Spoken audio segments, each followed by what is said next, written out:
کہتے ہیں شیخ عبد العزیز بن عبداللہ بن باز مفتی اعظم سعودی عرب. یہ مفتی اعظم سعودی عرب یہاں فٹ کر لو, یہ تھوڑی دیر بعد مفتی اعظم رہیں گے نہیں.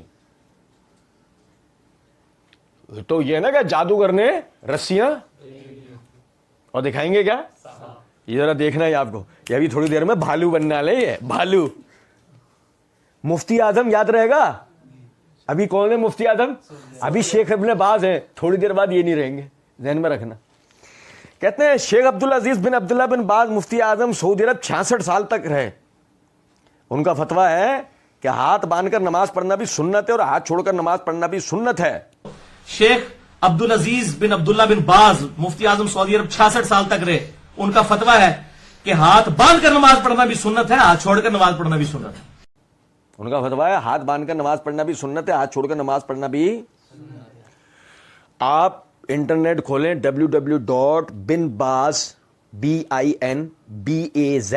binbaz.org www.binbaz.org. یہ آپ جو ہے ویب سائٹ کھولیں, آپ کو اس کے اوپر فتویٰ مل جائے گا. ہم نے وہ فتویٰ اسکرین شاٹ لے کے رکھے ہیں. مرزا جی نے کہا نا کہ وہ تو کہتے ہیں یہ لو فتویٰ ان کا, کہ انہوں نے کہا ہاتھ باندھ کر نماز پڑھنا بھی سنت اور ہاتھ چھوڑ کر نماز پڑھنا بھی سنت ہے. ان سے سوال ہوا ہے نماز میں ہاتھ باندھنا چاہیے ہاتھ لٹکانا چاہیے, جو ہاتھ لٹکا رہا ہے اس کی نماز صحیح نہیں. سننا یہ سوال ہوا ان سے, اب وہ جواب دے رہے ہیں السنت زم, السنت زم الذی علیہ جمہور اہل العلم زم. سنت ہے باندھنا. سنت کیا ہے؟ باندھنا.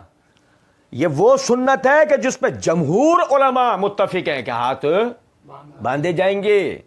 وَقَدْ صَحَّتُ بِذَلِكَ الْأَحَادِيثُ عَنْ رَسُولِ اللَّهِ صلی اللہ علیہ وسلم, اور ثابت شدہ جو احادیث ہیں نا وہ اس مسئلے پہ ہیں نبی صلی اللہ علیہ وسلم سے کہ ہاتھ باندھے جائیں گے. لیکن لو ارسل یدیہ صحت صلاتہ, اور لیکن اگر کوئی آدمی نماز میں ہاتھ لٹکا رہا ہے تو ہم یہ نہیں کہیں گے اس کی نماز نہیں ہوئی. یہ کون کہہ رہا ہے؟ شیخ ابن باز. یہ ہے شیخ ابن باز کیا کہہ رہے ہیں کہ جو ہاتھ لٹکا رہا ہے ہم یہ نہیں کہیں گے اس کی نماز نہیں ہوئی ہے. سنت ربات. سنت کیا ہے؟ السنت زم, سنت ہے ہاتھ باندھنا. وہ ہاتھ لٹکانے کو سنت کہہ رہے. اور آگے سنو, میں پورا فتویٰ پڑھ کے بتاؤں. کوئی کہ نہیں وہ تم نے آگے سے نہیں پڑھا, آگے تھا, آگے کہا ہے انہوں نے. سنت ربات کہتے ہیں وَفِعْلَ شَيْءٍ مَكْرُوهًا لَا يُبْطَلُ الصَّلَاةُ, اور نماز میں اگر کوئی مکروہ عمل کیا جائے تو اس سے نماز باطل نہیں ہوتی.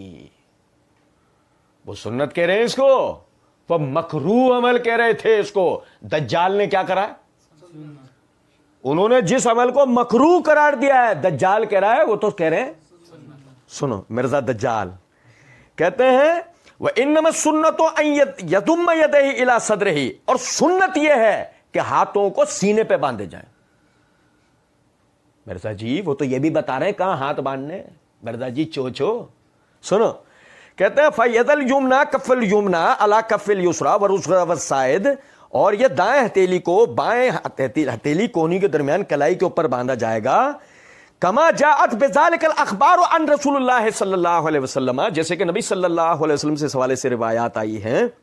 ومن ذلک ما رواه البخاری فی الصحیح, اور جیسے کہ روایت کیا ہے امام بخاری نے اپنی صحیح میں کہ ابو حازم جو ہے وہ سہل بن سعد رضی اللہ عنہ سے روایت کرتے ہیں کہ جس میں وہ کہتے ہیں کہ نبی صلی اللہ علیہ وسلم کے زمانے میں لوگوں کو حکم دیا جاتا تھا کہ وہ نماز میں ہر شخص دائیں ہاتھ بائیں زرہ کے اوپر رکھے.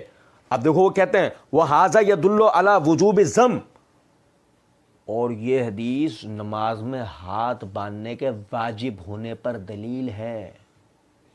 نماز میں ہاتھ باندھنے کے واجب ہونے پر دلیل ہے. وَلَكِنَّهُ عِنْدَ أَهْلِ الْعِلْمِ مُسْتَحَبٌ, اور لیکن یہ کہ اہل علم اس کو مستحب سمجھتے ہیں. یہ شیخ ابن باز نے اپنا موقف بتا دیا کہ میری نظر میں اس حدیث کے تحت نماز میں ہاتھ باندھنا واجب ہے, لیکن اہل علم اس کو جو ہے وہ مستحب سمجھتے ہیں.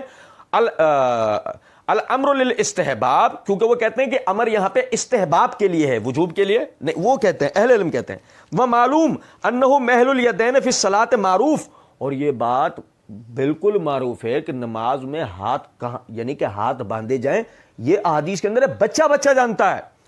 اور وہ کہتے ہیں کہ اور اسی طرح رکوع میں ہاتھ گھٹنوں پہ رکھے جائیں، اسی طرح سجدوں میں زمین پہ رکھے جائیں، اسی طرح جو جلسے کی حالت میں ہے فی الجلوس علی الفخذین اور رکبتین کہ رانوں پر یا گھٹنوں پر ہاتھ رکھے جائیں. فما بقیا الا القیام، اور جو باقی رہا وہ تھا قیام، جو باقی رہا وہ تھا قیام.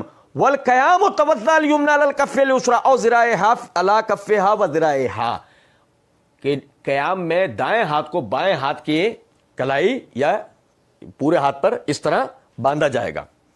وہکذا فی حدیث قبیصہ بن حلب الطائی، اور اسی طرح روایت کیا ہے قبیصہ بن حلب الطائی نے نبی صلی اللہ علیہ وسلم سے کہ آپ نے نمازی کو حکم دیا کہ وہ دائیں ہاتھ کو بائیں ہاتھ پر سینے پر باندھے.